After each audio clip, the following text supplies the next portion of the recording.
My parents forbade me from coming for Christmas. You embarrass us, Mom said. Your legs are caked in manure, my brother added. I calmly turned around and cut off their utilities. When the heat went out at 01 degrees Celsius, they started calling. I tapped my foot against the door, shifting the heavy grocery bag in my hand. The snow crunched under my boots. My coat smelled of hay and diesel, but that was just part of my life. The door opened just a crack. Mom stood there, lips pursed. Juan hesitated, glancing over his shoulder. Maybe this isn't the best time, I frowned. Isn't Christmas dinner about to start? From inside, I heard my brother Ruben snicker. Yeah, for family. I blinked. What? Ruben appeared behind Mom, arms crossed over his elegant sweater. Look, man, we talked, and you really don't fit in with what we have here. I stared at him. I don't fit in? Mom winced. It's just that you always arrive smelling like the farm, tracking mud with those same ripped jeans. I own a farm, I said flatly. Ruben smirked. Exactly. Something cold settled in my chest. I looked past them inside. The house was warm with golden light illuminating a long dinner table covered with food. My niece and nephew played by the tree, their faces glowing with happiness. And here I was standing in the freezing cold being rejected. Mom sighed. You understand, right, honey? It's just that we have important guests, and it would be easier if I didn't embarrass them? I interrupted. Ruben didn't even flinch. Come on, Juan, you get it. You're still out there on that land, knee-deep in cow dung while the rest of us have moved on. We have a reputation to uphold. I let out a dry laugh. Unbelievable. I own more land than half the people in this county, I said. I make more money in a month than you do in a year, Ruben. But sure, tell me again how you're better than me. His smile faltered, but Mom quickly intervened. It's not about the money, honey, she said softly. It's just that, well, Ruben and his friends have a certain image, and well, you're a bit rustic. I exhaled forcefully through my nose. Fine, I said. I understand. I shifted the bag in my arms and without another word, left it on the porch. Inside were expensive, carefully chosen gifts. I had spent hours picking them out for these people. Then I turned and walked to my truck. I sat in my truck, the engine vibrating softly, the phone pressed to my ear. Yes, I said, keeping my voice firm. Cut off the electricity and water at 22700, Calle del Carmen, Jaca, Huesca. Name on the account, Juan Calvo. The utility operator hesitated. Sir, are you sure? Temperatures will be dangerously low this week. I exhaled, watching my breath turn to vapor in the cold air. Yes, I'm sure. I heard the clicking of keys. Very well, the request has been processed.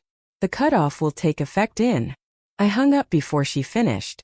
They didn't want me to be part of their lives. Fine. Let's see how they managed without my money. I stayed in my truck, watching the house in the rearview mirror, my breath fogging the windshield. The Christmas lights continued to blink on the porch, but inside, I knew my family was in chaos. I could already picture Mom struggling with the thermostat, Dad cursing under his breath when the power went out, and Ruben was probably yelling, ordering them to call me. My phone vibrated on the dashboard. Mom calling. I let it ring. Another call, Dad. Another Mom again. Finally I answered, activating the speakerphone. Juan. The power is out. Mom's voice was desperate. I was silent for a moment, letting her panic settle. Yes, I said finally. That happens when you don't pay the bill. You remember, right, Mom? I said calmly. That contract you made me sign years ago? The one that put all the bills in my name so you wouldn't have to deal with them? You said it would be easier that way, since I had a stable income and Ruben was still finding himself. Juan. This isn't funny, she snapped furiously. Your father and I need electricity. I leaned back in the seat, gripping the steering wheel. I guess you should have thought about that before telling me I wasn't welcome at Christmas. Dad's gruff voice interrupted. Son, this is childish. Just pay the bill and stop acting like a brat. I laughed, shaking my head. Funny, that's what you always say, right? Every time Ruben screws up, I'm the one who has to fix it. Pay the bill. Cover the damages. Clean up his mess. And what do I get in return? This isn't a place for losers at the front door. Mom hesitated. Honey, it's not like that. It's not. It is, I said harshly. I closed my eyes and memories flooded my mind. Reuben was always the golden boy, the star athlete, the life of the party, the child everyone adored. Meanwhile, I had to work for everything. When I got a scholarship to the University of Barcelona, Dad barely mentioned it. When I saved up to buy my first truck at 18, Mom scoffed and said that someday Reuben would have a real car. It didn't matter how hard I tried, how much I earned, it was never enough to change the image they had of me. The other son, the backup plan. And yet, when Reuben dropped out of college, racked up debt, and couldn't hold down a job, who did they call? When he fell behind on the mortgage. When his kids needed school supplies. When he and Clara couldn't afford Christmas presents. It was always one can help. One makes good money. One will take care of it. And I did, because deep down I kept hoping that if I gave enough, if I did enough, maybe, just maybe, someday they would see me the same way they saw him. But tonight was the final nail in the coffin. You know what, Dad? I exhaled. You're right. I'm done with this.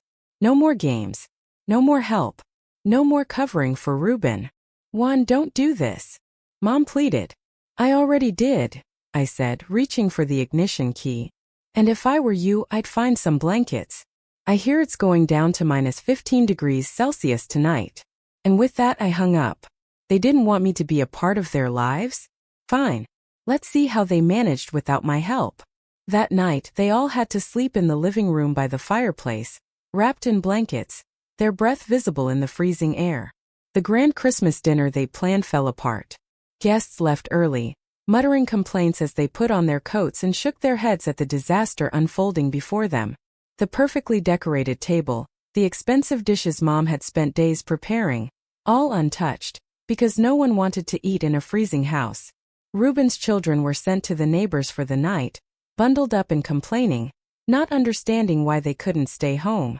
Even Clara, his wife, remained silent, offering him no words of comfort as she watched him pace furiously in front of the fireplace. Mom sat with a thick blanket over her shoulders, staring at the dying embers with a weary expression. Dad was silent, his jaw so tight it looked like it might crack a tooth. This is ridiculous. Reuben finally exploded, running a hand through his hair. He wants to act like a spoiled brat? Fine. But dragging the whole family into this? Who does he think he is? Enough, Reuben, Mom sighed, massaging her temples. We just need to talk to him in the morning. He wouldn't really leave us like this. He just wants attention. Dad grunted. That boy has always had a chip on his shoulder. Always had something to prove. Reuben let out a sarcastic laugh. Yeah, well, he proved it. Merry Christmas. The next morning my phone rang. Mom calling. I let it ring. Then Dad. Then Mom again. I took my time, enjoying the warmth of my house, savoring my coffee as I looked out at my land. The cattle didn't care about family drama. The ranch kept running as always. A few minutes later, a message from Reuben popped up. Happy now. You ruined Christmas. Hope it was worth it. I smiled ironically, shaking my head. Yes, it was. Then another call. This time I answered. Juan. Mom's voice was hoarse, exhausted. Do you know what you've done? We spent the whole night freezing. The guests left early. You ruined Christmas. I let the silence stretch for a moment, then took another slow sip of my coffee. I didn't ruin anything, I said finally. I just stopped paying for it. Dad's voice came next, sharp and cold. Enough of this nonsense. You've made your point. Now turn the power back on. I smiled thinly. No, Mom let out a shaky breath. Juan, please. You can't do this to your own family. I let out a dry laugh. Family? I repeated mockingly. Funny, coming from the people who shut the door on me on Christmas Eve. I guess it only counts when you're the ones doing it, right? You're exaggerating, Mom tried. Am I? I countered. Because from where I'm standing, all I did was treat you exactly how you treat me. You know that's not true, Dad growled. I leaned back in my chair, stretching my legs. Okay, let's go over it slowly then, I said, my voice soft and controlled. You needed someone to manage the accounts? I did it. You needed someone to fix the heating? I did that too. Someone to make sure Reuben's kids had a good Christmas every year? That was me. I paused. And what did I get for it? What did I receive after years of taking care of this family? Silence. Exactly, I murmured. I heard Mom sobbing on the other end of the line. Then Reuben's voice came through, venomous. You think this is funny, he snarled.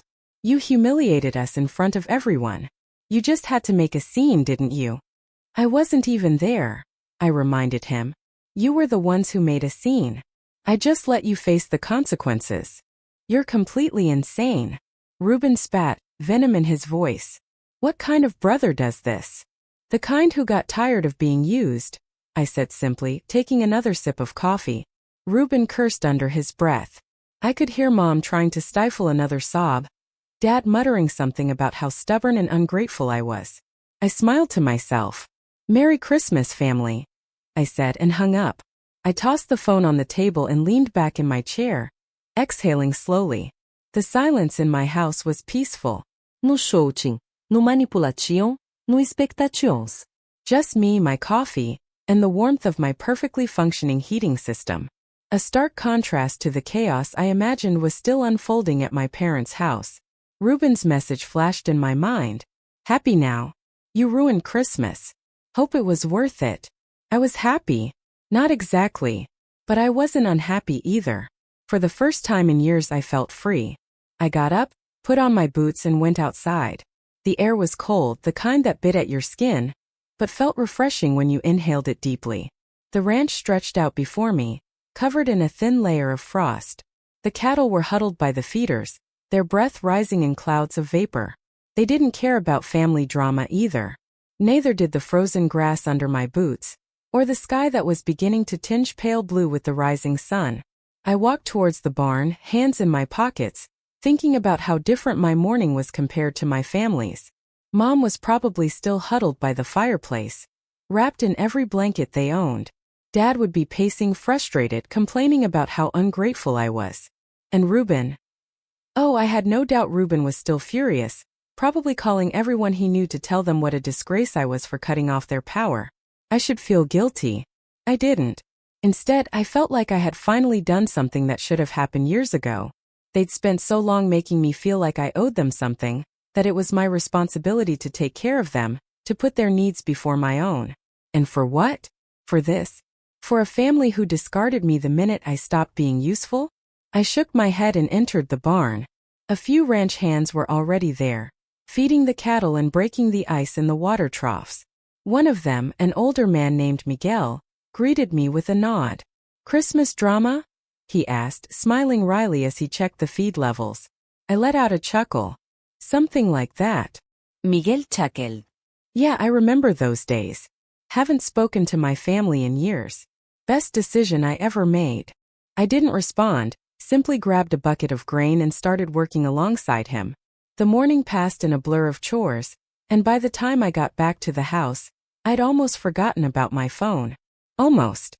When I finally checked it, there were more missed calls, a few voicemails. I ignored them, but one message caught my eye. It was from Clara, Reuben's wife. Hi. Just wanted to say I understand. I don't agree with what happened. I told Reuben he went too far. I know you've done so much for us, more than he'll ever admit. Just wanted you to know that. I stared at the message for a long moment, then set the phone down on the table. Maybe not everyone was beyond redemption. That evening I sat on the porch with a beer in hand, watching the stars. It was quiet, peaceful. Then I saw headlights in the distance, making their way down the dirt road towards my house. I let out a sigh, already knowing who it was. Sure enough, Dad's truck pulled up in front of the house, and the doors swung open. Dad got out first, arms crossed, face tight as a thundercloud. Reuben followed, wearing the same irritated expression. Mom stayed in the truck, watching from behind the windshield. They didn't even wait for me to speak. Are you done with this nonsense? Dad snapped, stomping up the porch steps. I leaned against the railing, relaxed. Glad to see you too, Dad. Turn the power back on, Reuben demanded, scowling. The house is freezing, Mom's exhausted, the guests left, and the kids had to sleep at the neighbors. You've made your point. I raised an eyebrow. You mean you've made your point, Reuben? The point where you decided I wasn't welcome because I didn't meet your standards. Reuben clenched his jaw. You didn't have to take it this far. Dad's nostrils flared. Enough. You're going to drop this nonsense and do the right thing for your family. You owe us that. I stood up slowly, setting my beer aside. I owe you. I repeated, my voice dangerously calm. Dad hesitated for a second but then doubled down. Of course you do. After everything we've done for you. I let out a dry laugh. Everything you've done for me? Reuben crossed his arms. Yes, Juan. We raised you. We made sure you had food, clothes, a roof over your head. And this is how you repay us. I exhaled, shaking my head. Seriously? You actually believe that? He frowned. You think feeding your own son and giving him a roof is some kind of huge favor? I asked quietly. That's called being a parent, Reuben. It's the bare minimum. Don't expect a standing ovation for it. Silence. You want to talk about who owes who? I continued, taking a step forward. Let's talk about what I gave you. Who covered your bills when you couldn't pay them? Who made sure your kids had everything they needed? Who kept mom and dad's house running when they didn't want to deal with anything? Reuben looked away. You took it all away from me, I said, my voice cold. And the one time I say no, suddenly I'm the villain. Dad exhaled forcefully. Juan, son, you're making this bigger than it needs to be. I shook my head. No. For once, I'm making it the right size. Mom finally got out of the truck, her eyes tired, her voice soft. Honey, please, we don't want it to be like this. I turned to her. You don't want this? I asked, and for the first time my voice wavered a little. I didn't want it either. But you made it very clear where I stand in this family, and I finally got the message. She looked like she was about to cry. Dad sighed. So? That's it? You're cutting us off for good? Leaving us out in the cold? I looked him in the eye. I finally understand that you only want me when I'm useful to you. I paused, shaking my head. And I'm not interested in that kind of love. Reuben muttered a curse under his breath. Dad exhaled in frustration. Mom just whispered, Juan. I walked past them and towards the door. Before I went inside, I turned back one last time. Merry Christmas. Then I closed the door, and for the first time in my life, I truly didn't care if they ever called again. I didn't check my phone the next day. I didn't need to. I already knew how it would go. Mom crying, Dad furious, Reuben cursing my name to anyone who would listen. Same old story, just a different day. But at midday when I stepped out onto the porch, I saw something I wasn't expecting. Reuben's truck was parked at the end of my driveway. He was pacing back and forth in the cold, hands clenched into fists, his breath puffing out in sharp clouds, as if gathering the courage for something. I let out a sigh, grabbed my jacket, and walked towards him. Lost. Reuben spun around, eyes wild. You think this is funny? I crossed my arms. Depends. Which part? He took a step forward, his whole body tense. You ruined my life. I almost laughed. Oh, and I thought I just stopped paying for it. Reuben gritted his teeth. You don't get it, do you? Clara took the kids and left. Went to her parents. Said she's tired of the stress, that she needs space, that I'm a mess. Juan, this is your fault. I raised an eyebrow. My fault? Or because she finally saw what I've been seeing all my life? His face flushed red. I lost everything. And I lost years taking care of a grown man who never said thank you, I countered. He was breathing hard, shoulders rising and falling as if he wanted to hit me. Right there in the dirt. I tilted my head. Go ahead, throw a punch. See if that fixes your problems. For a second I thought he actually would. His fists were clenched so tight his knuckles were white. But he didn't. Because deep down he knew. He needed me more than I ever needed him. His shoulders slumped. Just turn it back on, man, he mumbled. Fix this. Didn't you hear me? I said. I'm done cleaning up your messes. His face twisted in frustration. We're family. I let out a short, harsh laugh. Funny how that only matters when you need something.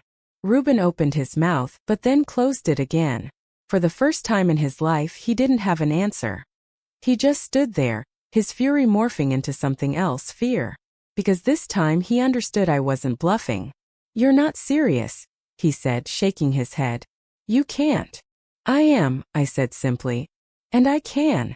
The wind picked up, kicking up dust against the earth. Dad's really angry, he mumbled. Mom keeps crying. He exhaled through his nose. Not my problem. He snapped his head up. Yes, it is. You're the reason they're suffering. You and Dad with his arrogance, I retorted. Mom with her excuses. You're all very good at pointing fingers, but none of you ever stopped to wonder why I had to be the one holding it all together in the first place. Reuben ran a hand over his face, his frustration simmering. Fine. You want me to say it? You were the responsible one. The one who worked hard. The one who actually had money. That's why it was your job to help. I closed my eyes. No, Reuben. That's why it was easier to dump it all on me. Doesn't mean it was right. Silence. The weight of my words seemed to hit him then. His breathing slowed, his shoulders slumped. He knew I was right. Finally, he let out a bitter laugh. You know, Dad always said you had a chip on your shoulder. That you were jealous of me. I let out a short laugh. Jealous of what? The handouts? The constant failures? The way Mom and Dad treated you like a saint no matter how much you screwed up? Reuben flinched. I shook my head. No. I was never jealous of you, Reuben. I pitied you. He stiffened. You really mean that? Yes. For a long moment he just stood there staring, as if trying to recognize the brother he once knew. The one who always complied, who always forgave, who always took the blame. But that one was gone. Finally, he exhaled and took a step back. Fine, he murmured. You want to do this? You want to walk away? I already did. Reuben seemed to want to say something more, but instead just shook his head, turned and got into his truck. The tires kicked up dust as he sped off, disappearing down the road. I didn't watch him go. I turned and walked back to the porch and closed the door. For the first time in my life, it wasn't me losing something. It was me letting go. Well, this escalated quickly. Didn't expect this post to blow up like this. A lot of strong opinions.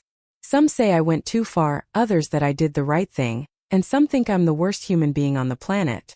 You let your parents freeze. I didn't cut off the electricity. They had a fireplace and blankets. No one was in danger. If I'd really wanted to be cruel, I'd have done it in a blizzard. Besides, they left me out in the cold at Christmas. Why does my money matter if my presence doesn't? You could have talked to them instead of doing this. I tried talking for years. I was always manipulated and promised things would change. They never did. Until now, they didn't care about my exhaustion or my expenses, but when they had to live it, it was a crisis. You should have cut them off for good instead of playing this game. I didn't want to cut ties. I just wanted them to understand what I went through. And it worked. What happened after? On the third day, I turned the utilities back on. They were inconvenienced, not ruined. They simply adjusted their lifestyle. Turns out they could pay the bills. They just didn't want to. The twist? A month later, Mom called me to apologize. She admitted they took me for granted and let Reuben manipulate them. For the first time, I felt like they saw me as more than an ATM. But did they learn? There were months of peace. Then the calls started. Juan, can you cover this bill? Just this once. First, I ignored them. Then I reminded them what happened last time. They backed off. For now. Do you think they'll try again? Or have they finally learned their lesson?